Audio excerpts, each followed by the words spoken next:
Chapter 17. Dr. Seward's Diary. Continued. When we arrived at the Berkeley, Van Helsing found a telegram waiting for him. Am coming by train. Jonathan am at Whitby. Important news. Mina Harker. The professor was delighted. Ah, that's wonderful, Madam Mina, he said. Pearl among women.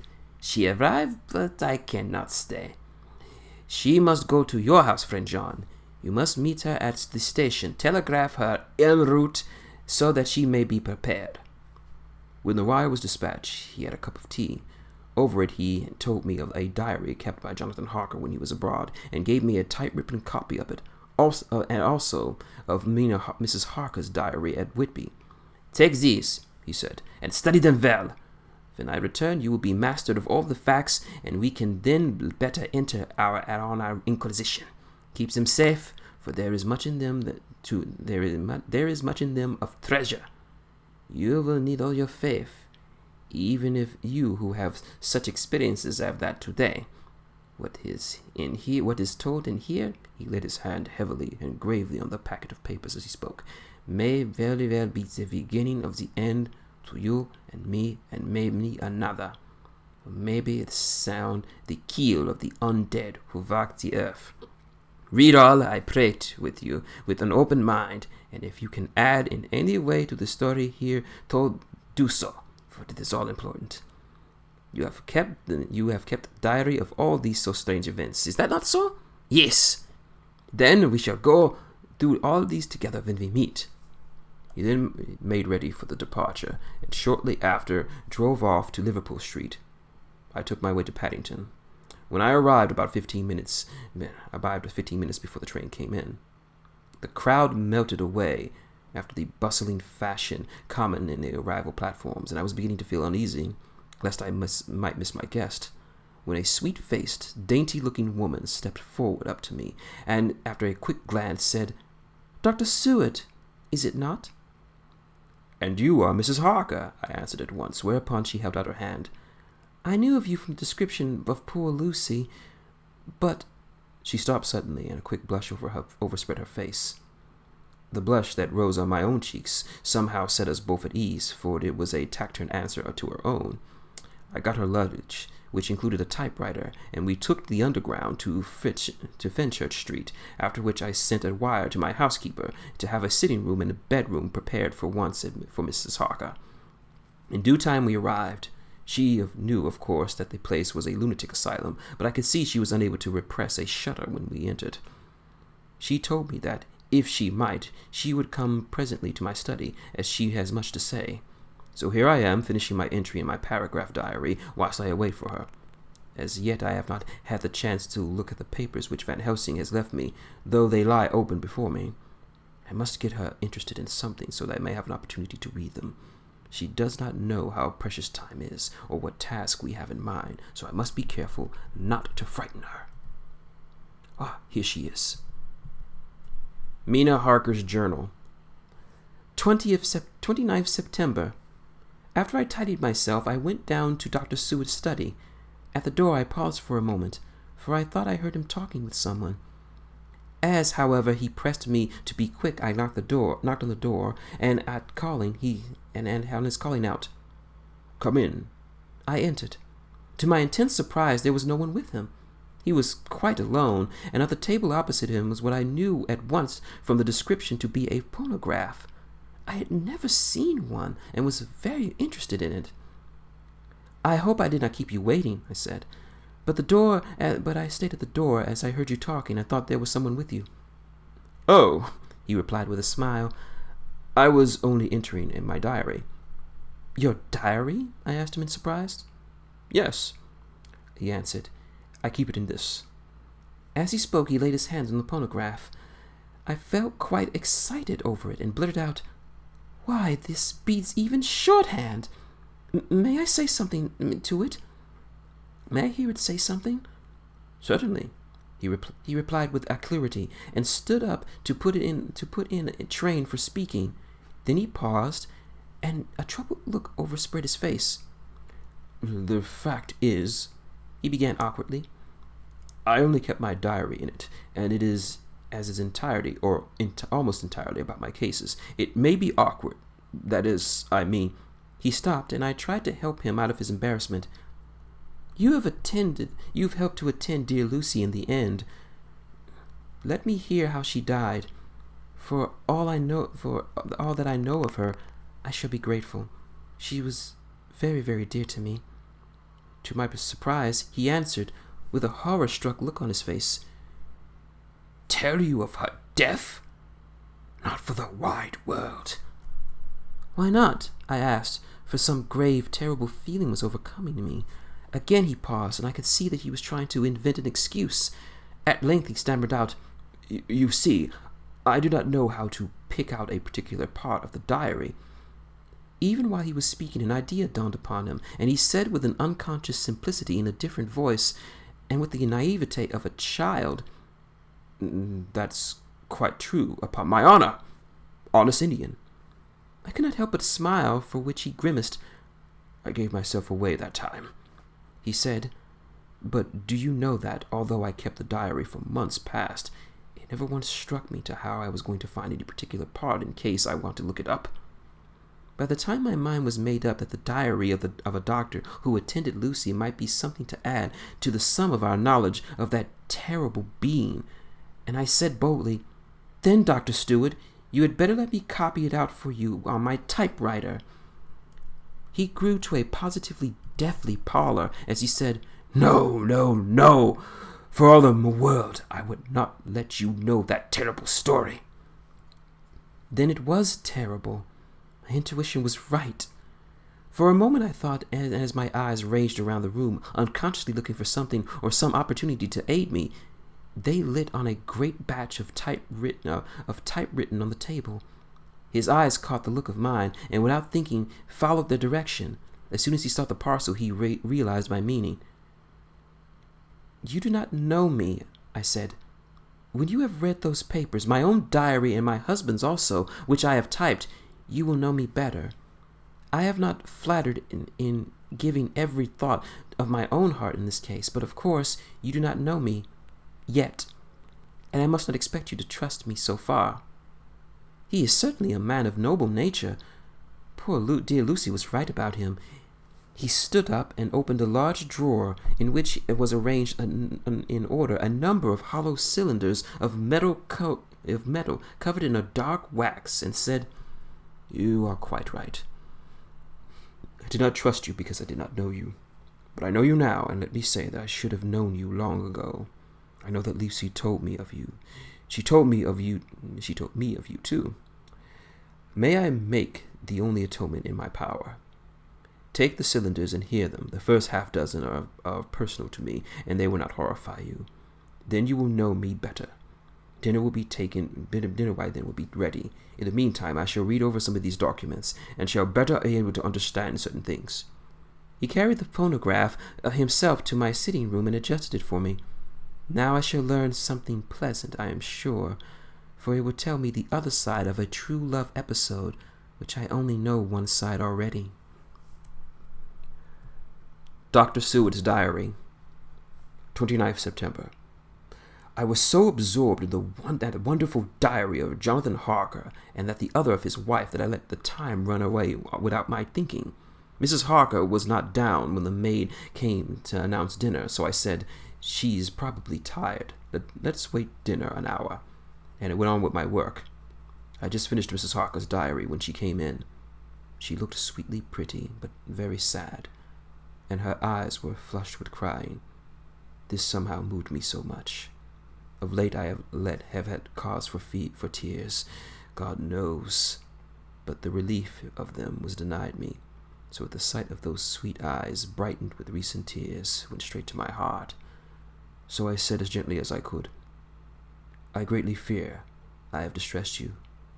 Oh no, not distressed me, she replied, but I have been more touched than I can say by your grief. That is a wonderful machine, but it's cruelly true. It told me in its very tones the anguish of your heart. It was like a crying soul out to the Almighty. No one must hear them spoken ever again. See, I have tried to be useful. I have copied out the words on my typewriter, and none other need to hear how your heart beat as I did. No one ever need know, shall ever know, I said in a low voice. She laid her hand on mine and said very gravely, But they must. Must? But why? I asked. Because it is part of the terrible story, a part of poor, dear Lucy's death and all that led to it. Because in the struggle for which we have before us to rid the earth of this terrible monster, we must have all the knowledge and all the help we can get. I think the cylinders which you have gave me contain more than just you intended me to know, but I can see that they're in those records may have the light in this dark mystery. You will let me help, will you not? I know all up to a certain point, and I can already see your diary only took me to 7th September, how poor Lucy was beset, and how her terrible doom was wrought out. Jonathan and I have been working all day and night since Professor Van Helsing visited us. He has gone to Whitby to get more information, and he will be here tomorrow to help us. We need have no secrets among us. Working together with absolute trust, we can surely be stronger if some of us were in the dark. She looked at me so appealingly, and at the same time manifesting such courage and resolution in her bearing, that I gave in to her wishes at once. You shall, I said, do as you like in the matter. God forgive me if I do wrong.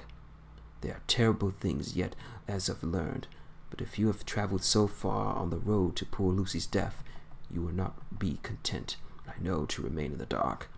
Nay, the end, the very end, may give you a gleam of peace. Come, there is dinner. We must keep one another strong for what is before us. We have a cruel and dreadful task. When you have eaten, you shall learn the rest, and I shall answer any questions you ask, if there be any in which you do not understand, though it was apparent to us who are present. Mina, Harker's Journal, 29th September. After I came down with Dr. Seward to his study, he brought back the phonograph to my room, and I took to my typewriter. He placed me in a comfortable chair and arranged the phonograph so I could touch it without getting up, and showed me how to stop it in case I should want to pause. Then he thoughtfully took a chair and with his back to me so that I might be as free as possible, and began to read. I put the forked metal to my ears and listened. When the terrible story of Lucy's death and all that followed was done, I laid back in my chair powerless. Fortunately, I am not of fainting disposition. When Dr. Seward saw me, he only jumped up with a horrified exclamation and hurried, taking a case bottle from the cupboard, gave me some brandy, which in a few minutes somewhat restored me.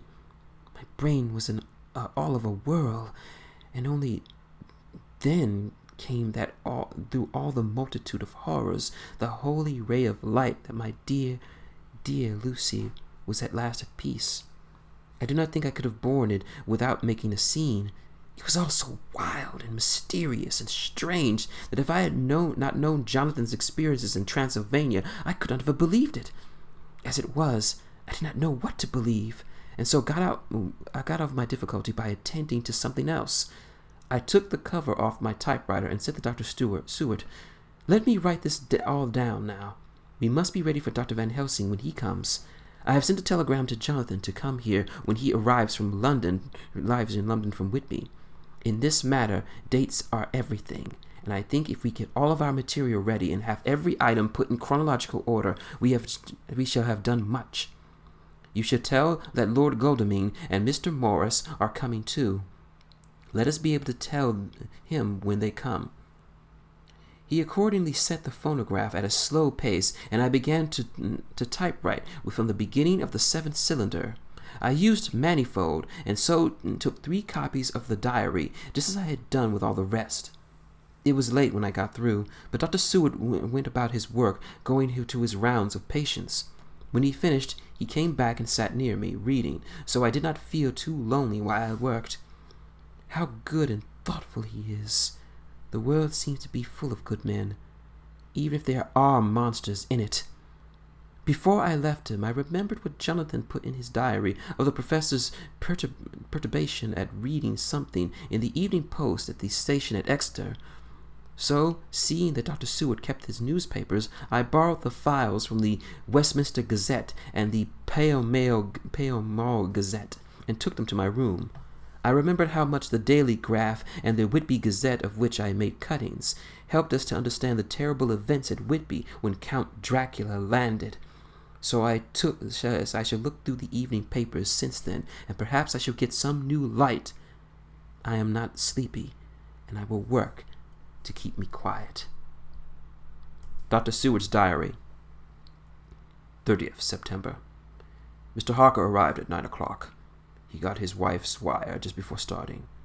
He is uncommonly clever, if one can judge from his face, and full of energy.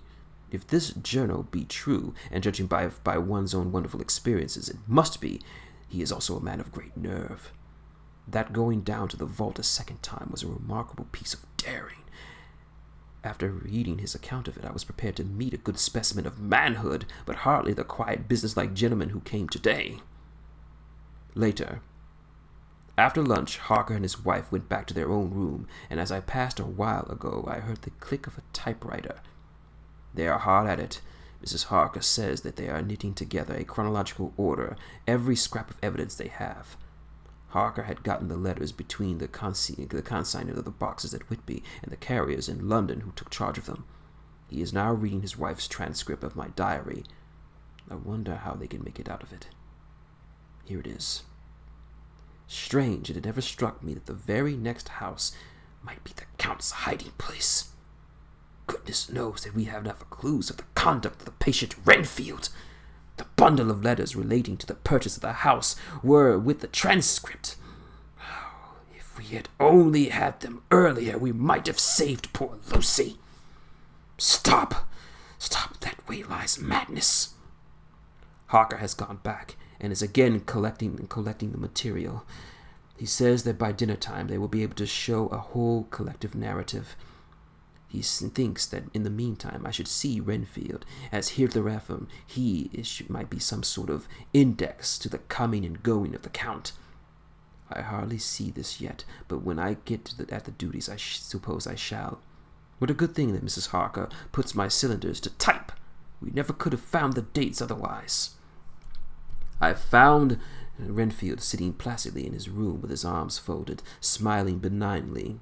At the moment he seemed as sane as anyone I ever met. I sat down and talked with him on a lot of subjects, all of which he treated naturally.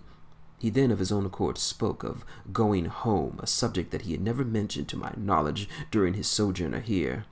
In fact, he spoke quite confidently of getting his discharge at once. I believe that had I not had the chat with Harker and read the letters and dates of his outbursts, I should have been prepared to sign him for after a brief time of observation. As it is, I am darkly suspicious. For all those outbursts were in some way linked to the proximity of the Count. What then does this absolute content mean? Can it be that his instinct is satisfied as to the vampire's ultimate triumph? Stay. He himself is Ophagius, and in his wild ravings outside the chapel door of the deserted house, he always spoke of Master. This is all seems confirmation of his own idea, of our idea of our own. However, after a while I came away. My friend is just a little too sane at present to make it safe to probe him too deep with questions. He might begin to think, and then... So I came away. I mistrust these quiet moves of his, so I have given the attendant a hint to look closely after him, and to have a straight waistcoat ready in case of need. Jonathan Harker's Journal, 29th September, in the train to London. When I received Mr. Billington's courteous message that he would give me information in his power, I thought it best to go down to Whitby and make, on the spot, such inquiries as I wanted. It was now my subject to trace that horrid cargo of the Count's to its place in London. Later we may be able to deal with it. Billington Jr., a nice lad, met me at the station and brought me to his father's house, where they decided that I must stay for the night. They are hospitable, with true Yorkshire hospitality. given a guest everything and leave him to feel free to do as he likes. They all knew I was busy and that my stay was short, and Mr. Billington was ready in his office with all the papers concerning the consignment of boxes. It gave me almost a turn to see again once one of the letters which I had seen on the Count's table before I knew of his diabolical plans. Everything had been carefully thought out and done systematically and with precision. He seems to have prepared for every obstacle which might be placed by accident in way of his intentions being carried out. To use an Americanism, he has taken no chances and his absolute accuracy in which his instructions were to be fulfilled was simply the logical result of his care. I saw the invoice and took note of it. 50 cases of common earth to be used for experimental purposes. Also the copy of a letter to Carter Peterson and their reply. Both of these I got copies. This was all the information Mr. Billington could give me, so I went down to the port and saw the Coast Guards, the customs officers, and the harbor master. They were all had something to say of the strange entry of the ship, which had already been taken its place in the local tradition, but no one could add to the simple description of 50 cases of common earth. I then saw the station master, who kindly put me in communication with the men who actually received the boxes. Their tally was exactly on the list, and they had nothing to add except that the boxes were main and mortally heavy, and that the shifting of them was dry work. One of them added that it was hard lines, that it wasn't any One of them added it was hard lines, that there weren't any gentlemen such as like yourself, squire, to show some sort of appreciation for their efforts in liquid form. Another put in a rider that the thirst had then generated was such that even the time when had elapsed had not completely allayed it. Needless to add, I took care of it before leaving to lift, forever and accurately the source of reproach. 30th September. The station master was good enough to give me a line to his old companion, the station master at King's Cross, so that when I arrived there in the morning I was able to ask him about the arrival of the boxes.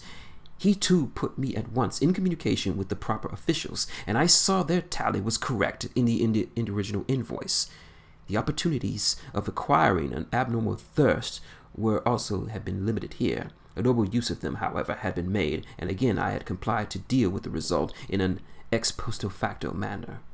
From thence, I went to Carter Peterson's central office, where I met with the utmost courtesy. They looked upon the transaction in their day book and their letter book, and at once telephoned to their King's Cross office for more details. By good fortune, the men who did the teaming were waiting for work, and the official at once sent them over, sending by one of them the waybill and all the papers connected to the delivery of the boxes at Carfax. Here again I found the tally agreeing exactly. The carrier's men were able to supplement the capacity of the written words with a few details. They were, I shortly found out, connected almost sorely to the dusty nature of the job, and of consequence thirst engendered of the operators. Of my affording opportunity, through the medium of currency of the realm, of allaying at a later period this beneficial evil, one of the men remarked, There's your house, Governor. It's the roomiest I was ever in. Blimey! It ain't been touched in 100 years. There was dust this thick in the place where you might have slept on it without turning over in your bones, and the place there was neglected that you might have smelled old Jerusalem in it. But the old chapel, that took the psyche, it did.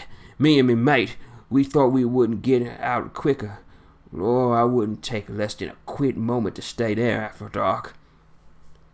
Having been in the house, I could well believe him, but if he knew what I knew, he would think I would have raised his terms. Of the things I am satisfied, all the boxes which arrived at Whitby from Varna in the meter were safely deposited at the old church at Carfax.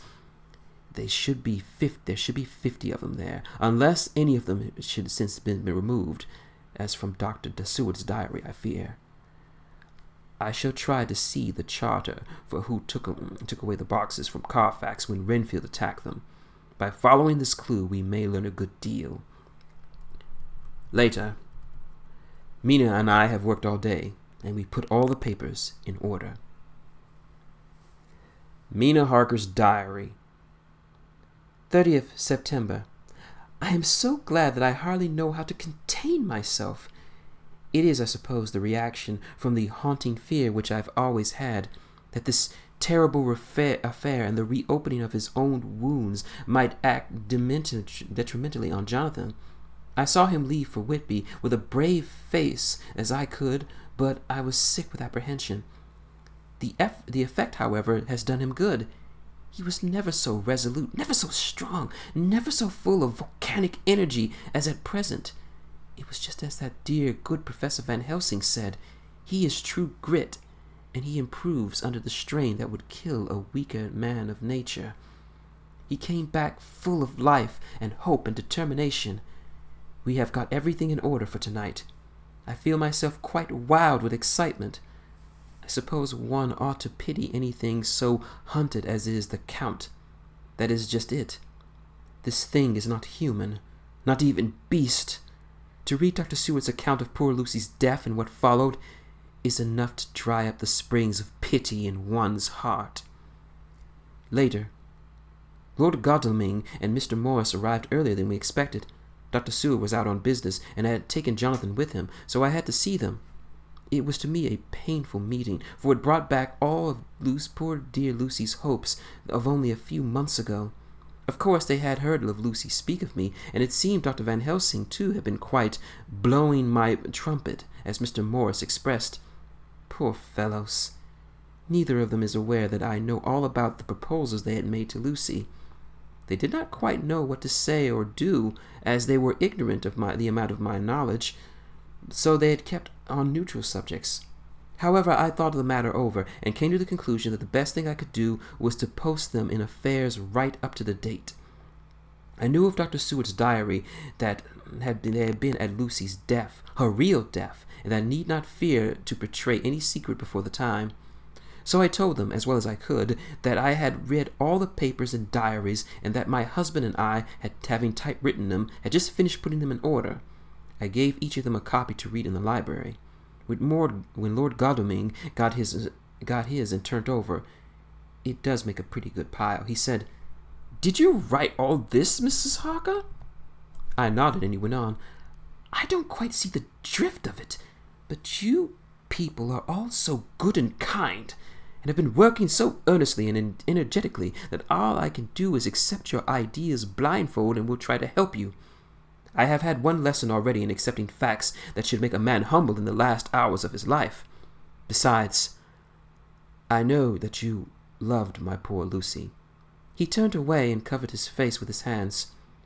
I could hear the tears in his voice. Mr. Morris, in instinctive delicacy, just laid a hand for a moment on his shoulder and then walked quietly out of the room. I suppose there is something in women's nature that makes a man free to break down before her and express his feelings on the tender or emotional side without feeling it derogatory to his manhood. For when Lord Godalming found himself alone with me, he sat down on the sofa and gave way utterly and openly. I sat down beside him and took his hand. I hope he didn't think it forward of me, and if he ever thinks of it afterwards, he will never have such a thought.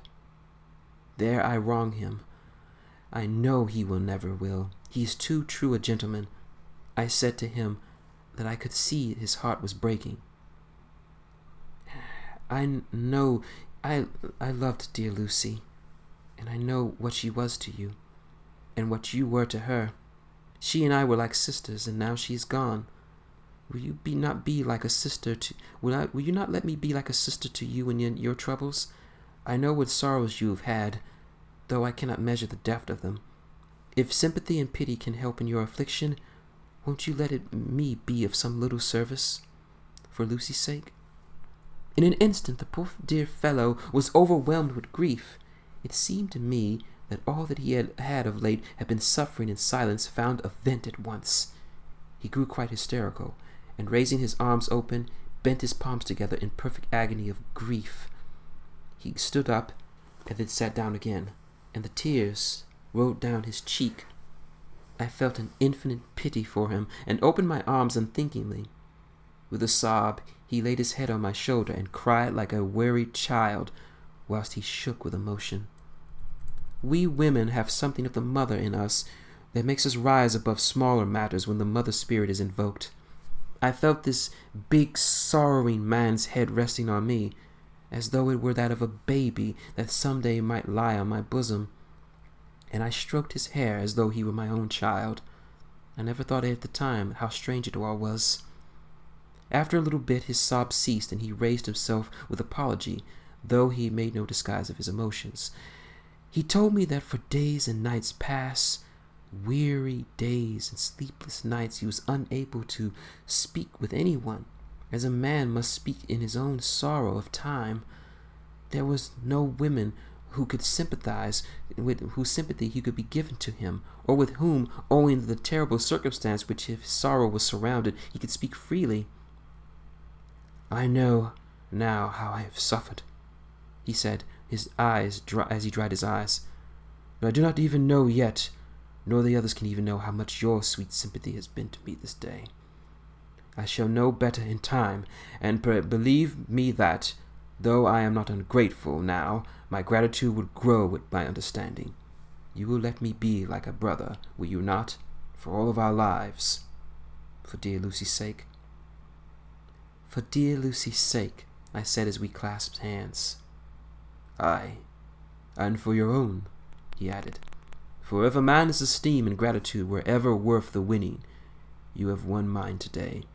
If ever the future should bring you a time when you need a man's help, believe me, you will not call in vain. God grant that no such time may ever come that you break that sunshine of your life.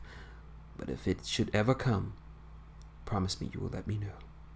He was so earnest and his sorrow so fresh that I felt it would comfort him, so I said, "I promise."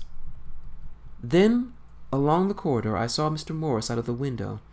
He turned and said, as he heard my footsteps, "How's Art?" he said, and noticing my red eyes, he went on, I see you've been comforting him. Poor old fella. He needs it. No one but a woman can help a man when he's in trouble with the heart, and he had no one to comfort him." He had borne his own troubles so bravely that my heart bled for him.